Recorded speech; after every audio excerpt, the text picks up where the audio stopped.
You won't believe what happens when Judge Anthony Terenga threatens Representative Jasmine Crockett with contempt of court in the middle of a congressional hearing. What she does next exposes decades of corruption, secret tapes, and a cover-up that shakes the justice system to its core. Stay to the end to hear the shocking truth behind the judge's darkest secret. Like, subscribe, and drop a comment with your thoughts on this explosive story of power, truth, and accountability. It started like any other oversight hearing.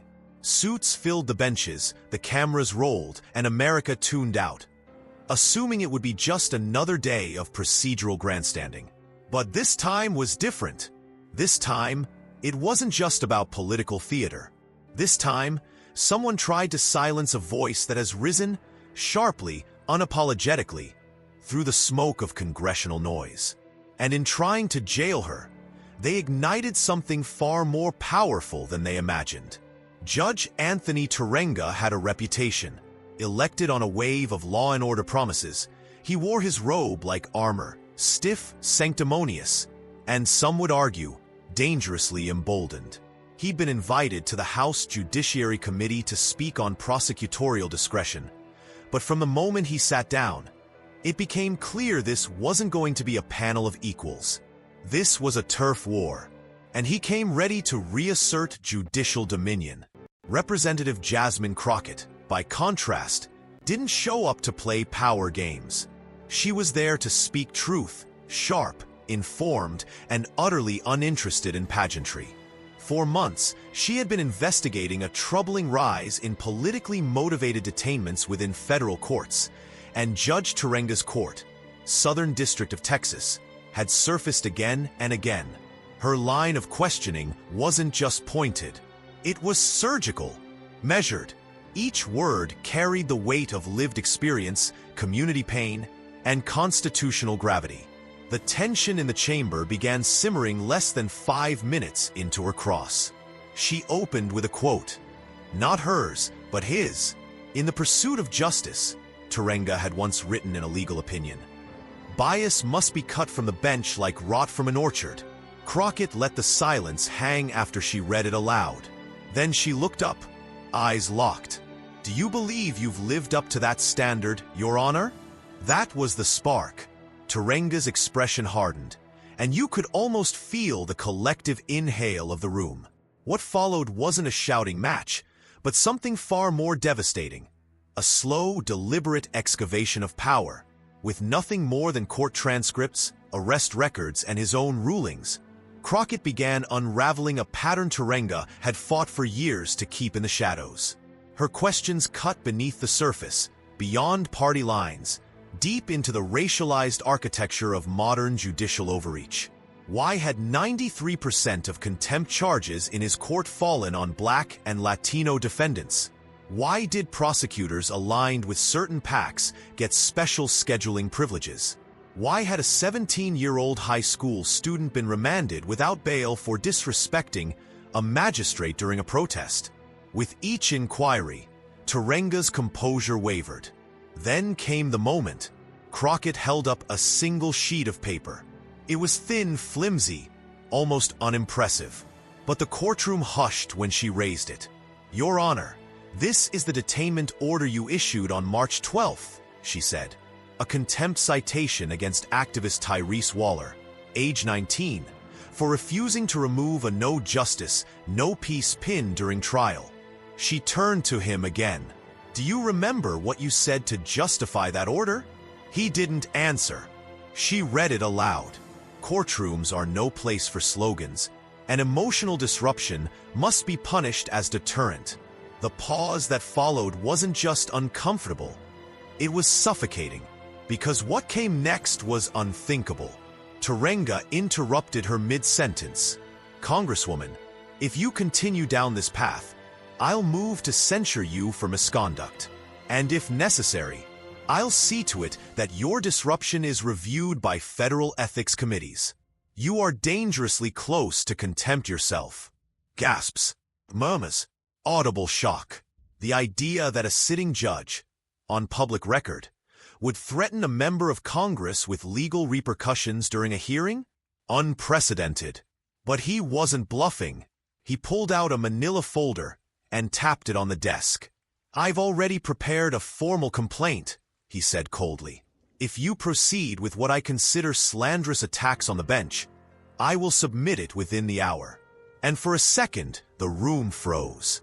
You could see the wheels turning, Crockett weighing her response, staffers silently panicking, political adversaries smirking, cameras zooming in like vultures circling.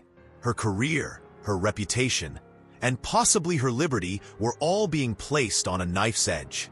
And then, with a calmness that felt like thunder wrapped in velvet, she spoke. "Submit it." The words landed like a gavel. "I want you to submit it," she continued.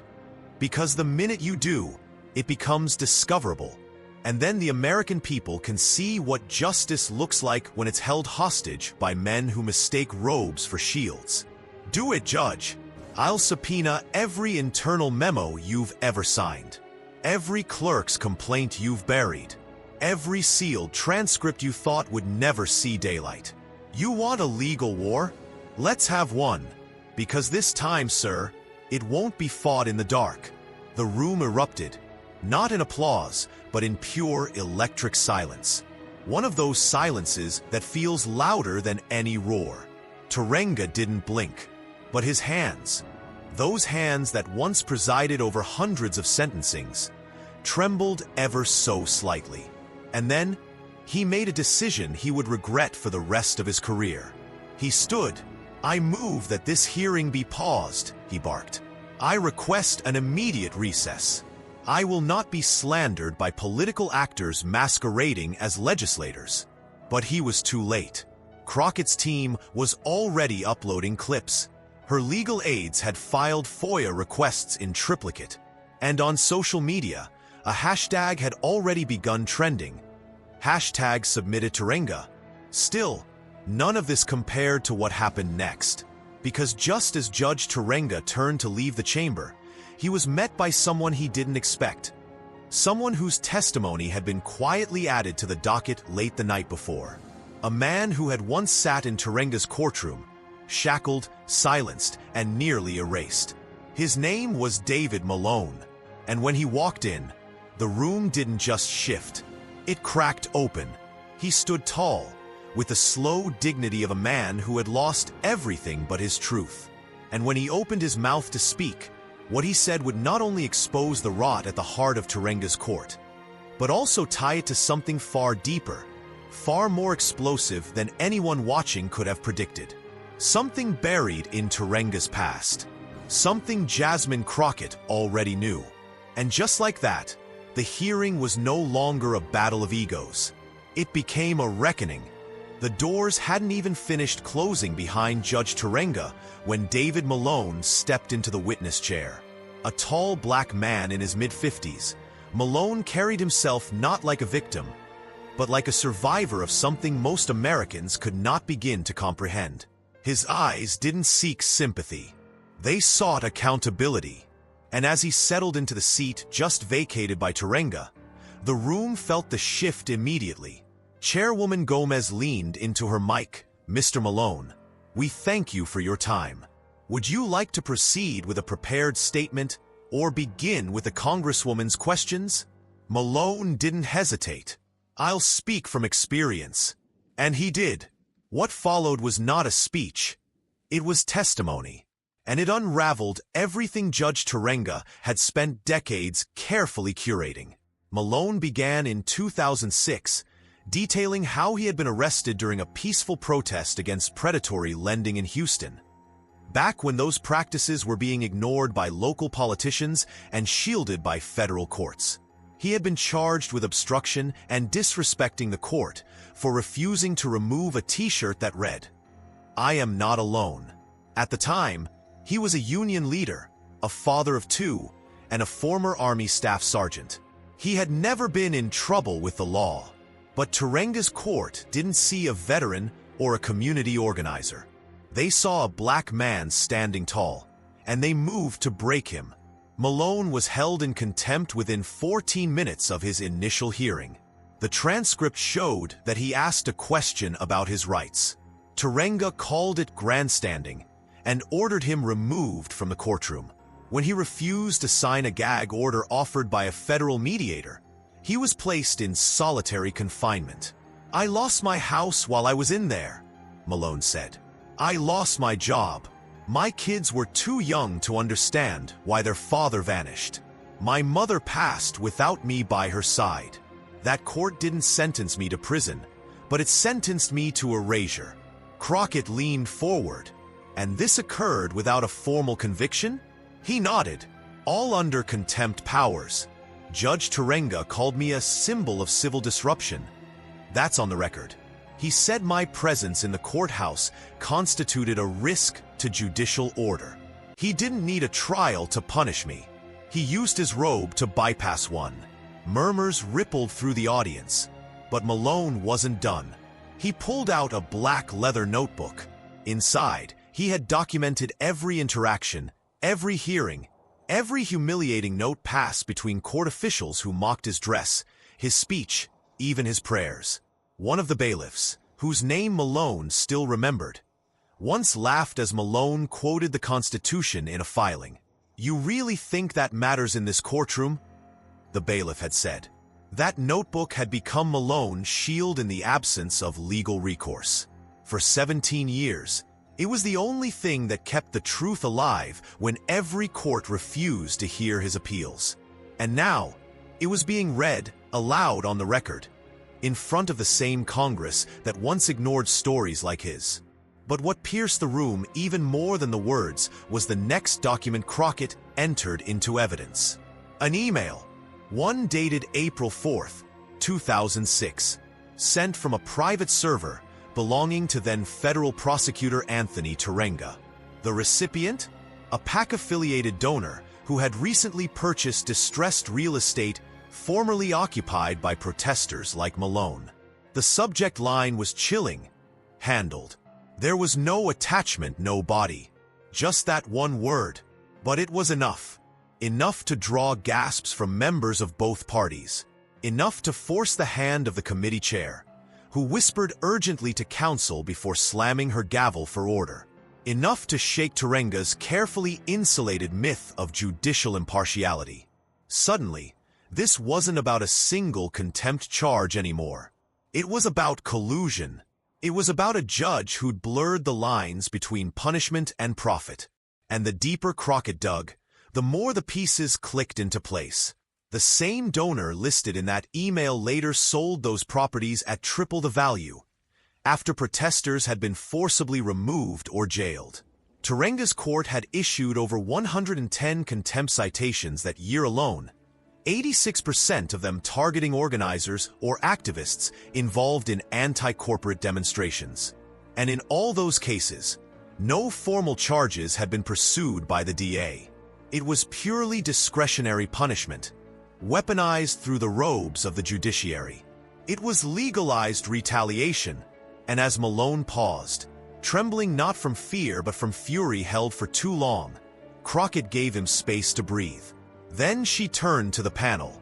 "Ladies and gentlemen," she said, "I've heard Judge Terenga talk about order. I've heard him quote scripture about obedience. But what happens when obedience is demanded in the face of corruption? When the courtroom becomes an auction house? What happens when a man uses contempt powers to build a career off the broken lives of others?" No one answered, because the next slide on the screen behind her said more than words could. A timeline from 2004 to 2012. Terenga's rulings coincided with a sharp spike in donations from real estate developers to a cluster of political organizations that had helped him rise. Not one of those donations had been disclosed in his original confirmation hearings, and two of the largest were traced back to firms directly tied to foreclosure sweeps in activist-heavy neighborhoods. By this point, Terenga was still in the building, watching from a secured lounge down the hall. But according to one staffer who later spoke off-record, his hand was clenched so tightly around a styrofoam cup that it collapsed in his palm. He hadn't seen the email. He hadn't known Crockett would find the timeline. But what shook him most wasn't any of that. It was what came next. Because Crockett had saved the most damning piece for last. And it wasn't about a court document or a financial link. It was about a clerk, a young woman named Elena Ruiz. She had worked in Terenga's court in 2011, only to be quietly transferred after filing an internal complaint. Her testimony had been sealed, her name never mentioned again. But now, she had returned, virtually, via sworn deposition. And the moment Crockett played the video, everything changed. The screen flickered to life with the unmistakable timestamp of a government-issued deposition. No dramatic music, no camera cuts, just a woman sitting in a beige office, shoulders squared, hair pulled tightly back, with a pair of clear-framed glasses and a voice like broken glass held together by sheer willpower. "My name is Elena Ruiz," she began, "and I served as a judicial clerk in the chambers of Judge Anthony Terenga from July 2010 through March 2011. No preamble, no excuses, just truth, raw and uninterrupted." Across the chamber, eyes sharpened, even those who had visibly disengaged earlier. Members who had rolled their eyes at David Malone's testimony, or quietly scrolled through their phones when Crockett brought up campaign donations, were now leaning forward, because what Ruiz had to say wasn't political. It was personal, and in Washington, that's often the most dangerous kind of truth. "I was 26 years old, first-generation American, first in my family to go to law school. I believed in the system," Ruiz said. "But by the end of those 9 months, I no longer believed in much of anything." Her voice cracked slightly, not from emotion, but fatigue, the kind that accumulates after years of being silenced, suppressed, sealed. She recounted her first few weeks working under Terenga, normal, if not intense. He demanded precision, speed, loyalty. She gave him all three. But by her second month, she began noticing patterns in how cases were assigned. Specifically, how Judge Terenga would preside over any matter involving community organizers, zoning disputes, or foreclosure evictions with uncanny regularity, regardless of the rotation schedule. "He would tell us it was coincidence," Ruiz said, "or that he had background knowledge useful to the case. But we clerks kept a shadow log. Something didn't feel right." Then came the folder. Every Tuesday morning, a courier would arrive, never through the main entrance, always through the rear hallway used by custodial staff. He delivered a sealed envelope to Terenga's desk. Ruiz was never allowed to open it. But one morning, while filing exhibits, she witnessed Terenga reading one of the documents inside. It wasn't a legal brief. It was a list of names. Names of defendants scheduled to appear that week, circled, annotated, categorized. Next to some of the names were symbols: a $sign, a triangle, a single red check mark. Ruiz didn't know what they meant, but weeks later, after one of the circled defendants received a shockingly aggressive contempt charge for merely questioning a plea deal, she began to understand. Those marks weren't symbols. They were targets. At that point, Ruiz confronted the judge in private chambers. "I told him it felt unethical, that we weren't being impartial. I reminded him what the robe was supposed to stand for." Her voice turned cold. "He told me the robe was a shield, that it existed to protect order from people who mistake chaos for freedom." That same night, she said, her access to the docket system was restricted. 3 days later, she was reassigned to a clerical training program, with no warning. The following Monday, an internal ethics complaint she had filed disappeared from the CMS system. She had become the problem, and in Terenga's courtroom, problems were erased. "I still remember the last thing he said to me," she added. He leaned in, smiling, and said, "No one listens to the help, Elena. Not in this building. Not in this world. You're not their kind of credible." The room was silent. Not stunned. Not confused. Silent, because no one could hide from the truth anymore. Because the implications of what Ruiz said didn't just tarnish a judge, they indicted a system. A system where a black veteran like David Malone could be silenced for protesting banks.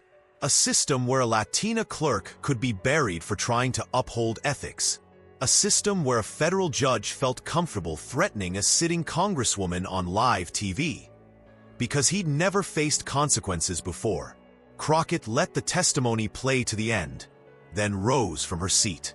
"Mr. Chairman," she said, turning to committee leadership, "I formally motion that this body refer Judge Terenga to the House Oversight Subcommittee on Judicial Integrity for an emergency review.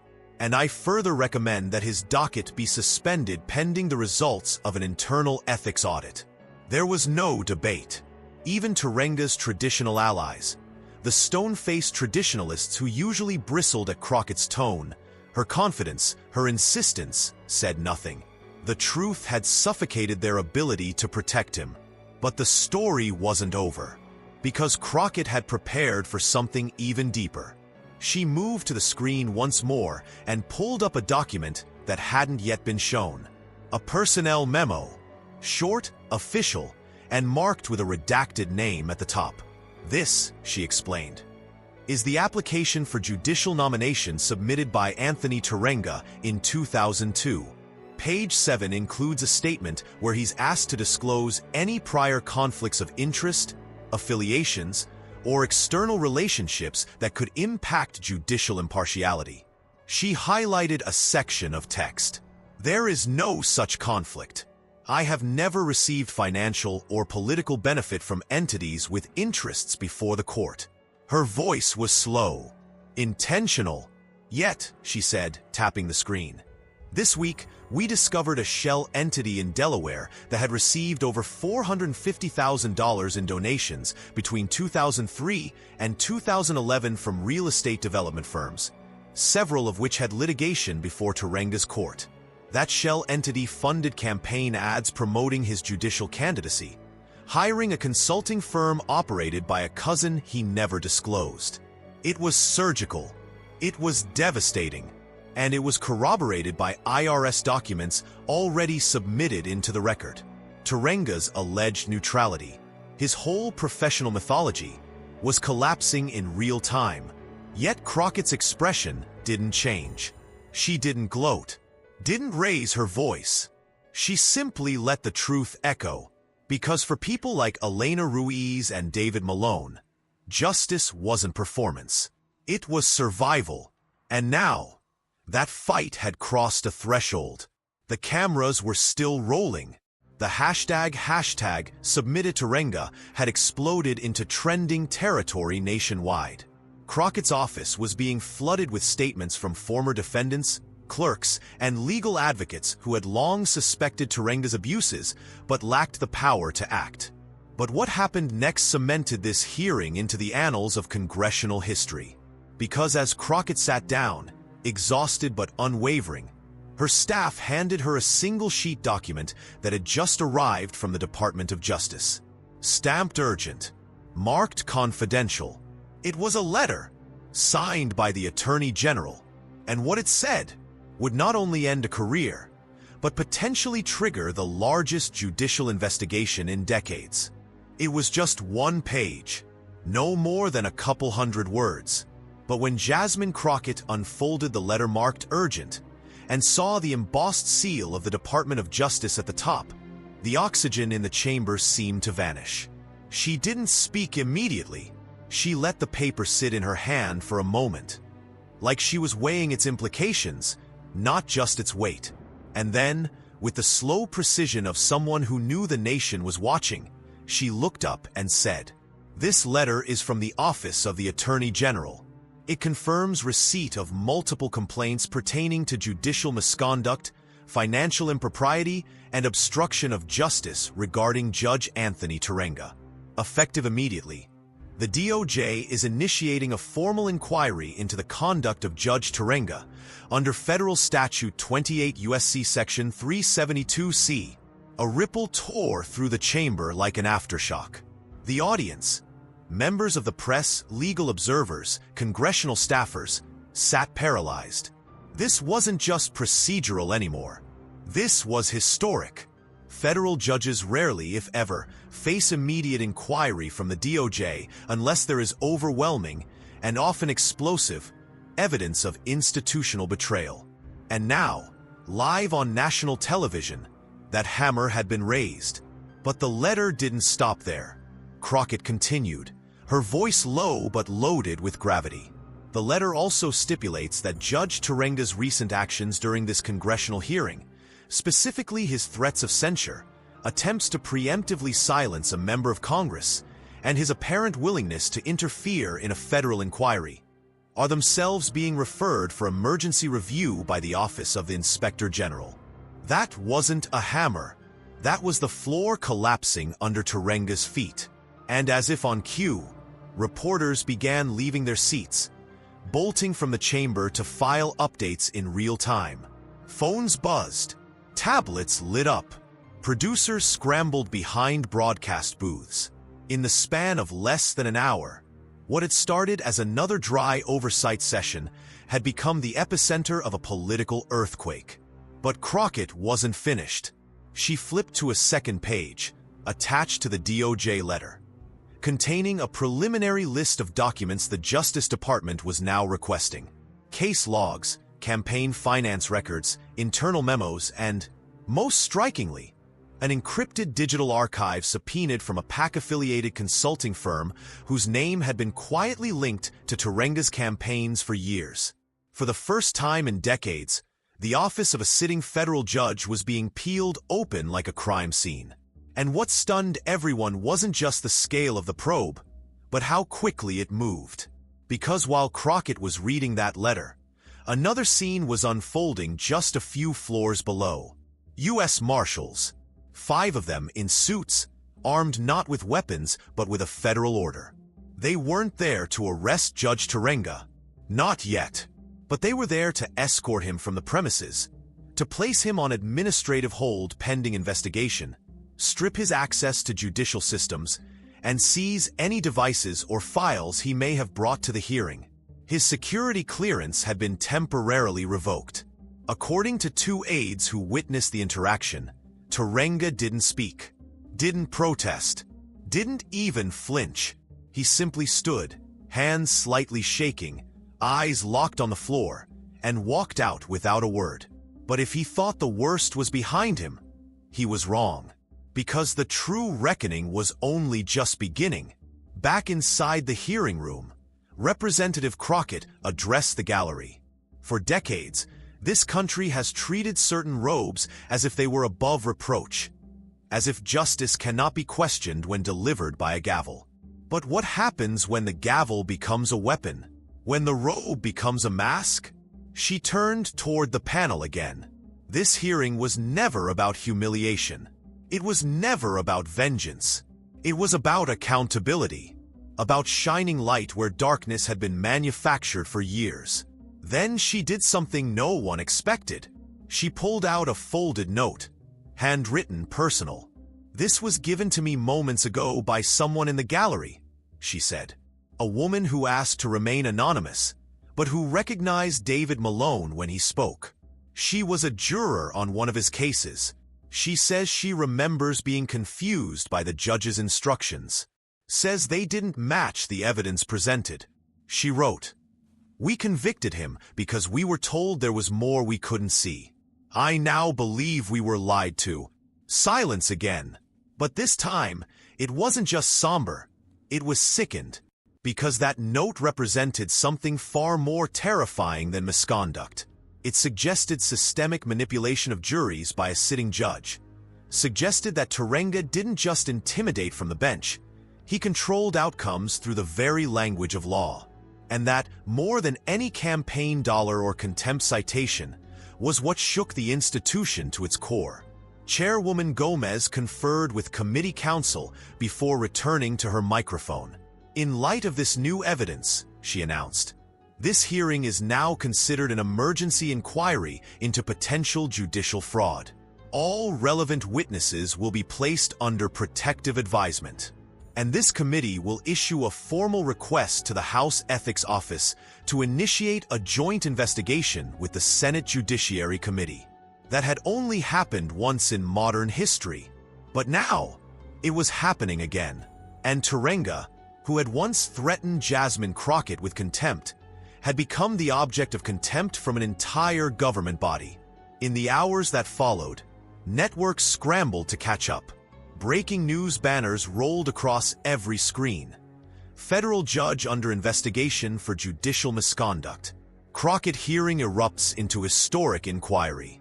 DOJ launches emergency probe into federal court system. But in the eye of that storm sat Jasmine Crockett, silent, composed, reflecting, because she knew what few in Washington understood, that this wasn't the end.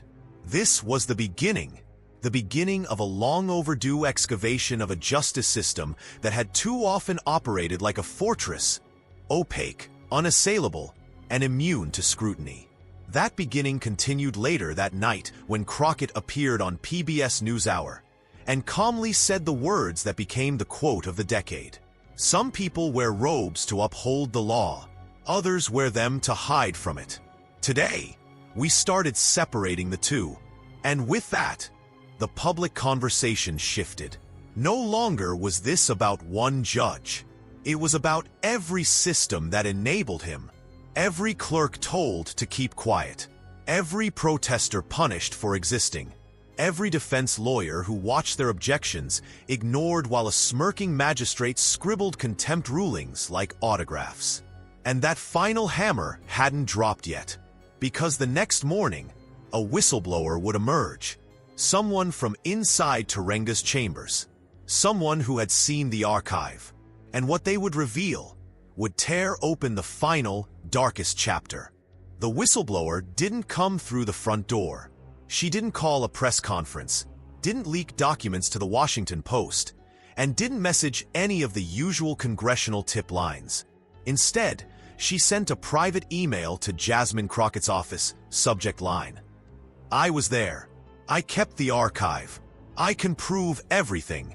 Her name was Sylvia Bingham, a soft-spoken former data analyst for the Southern District of Texas. For 6 years, she had been tasked with digital file maintenance in Judge Anthony Terenga's chambers. Officially, her job was to flag misfiled dockets, scrub metadata for transparency compliance, and monitor usage logs for judicial systems. Unofficially, she was told to lose any document Terenga found politically inconvenient, and to build a mirror drive Terenga personally controlled, one that never touched federal servers. Now, she was done being silent. Crockett met her in a secure location arranged by DOJ liaisons and federal marshals. Cameras were barred. Cell phones disabled. What Bingham carried with her, on a single encrypted flash drive, wouldn't just deepen the scandal. It would detonate the myth of impartial justice from the inside out. The archive was more than a mirror. It was a map of coordinated judicial abuse. Inside were 417 sealed documents spanning 15 years. Some were minor, flagged emails, docket timing edits, jury questionnaire manipulations, but others were catastrophic. Internal memos where Terenga advised prosecutors on how to frame questions to agitate defendants with PTSD, especially black and brown men.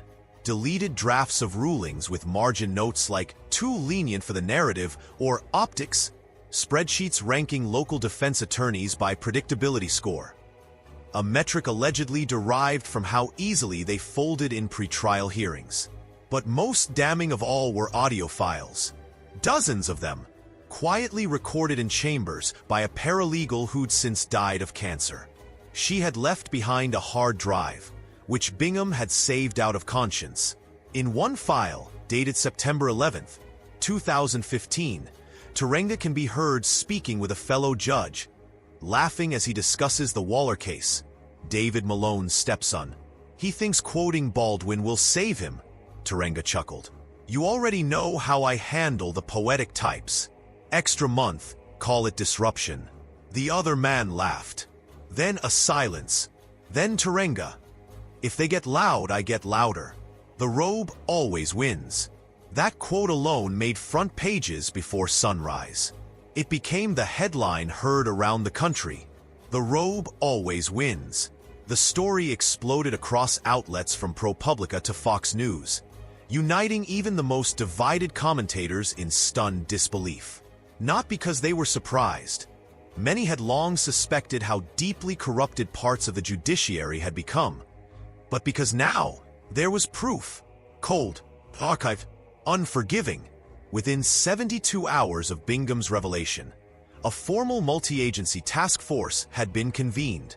Congress fast-tracked the Public Integrity and Judicial Accountability Act, co-sponsored by a bipartisan coalition and unofficially dubbed the Crockett Bill. Its provisions included mandatory annual audits of federal courts, real-time public access to non-sealed court activity logs, and, most significantly, the creation of an independent watchdog office with the power to subpoena judges. No more hiding behind robes. No more immunity through silence.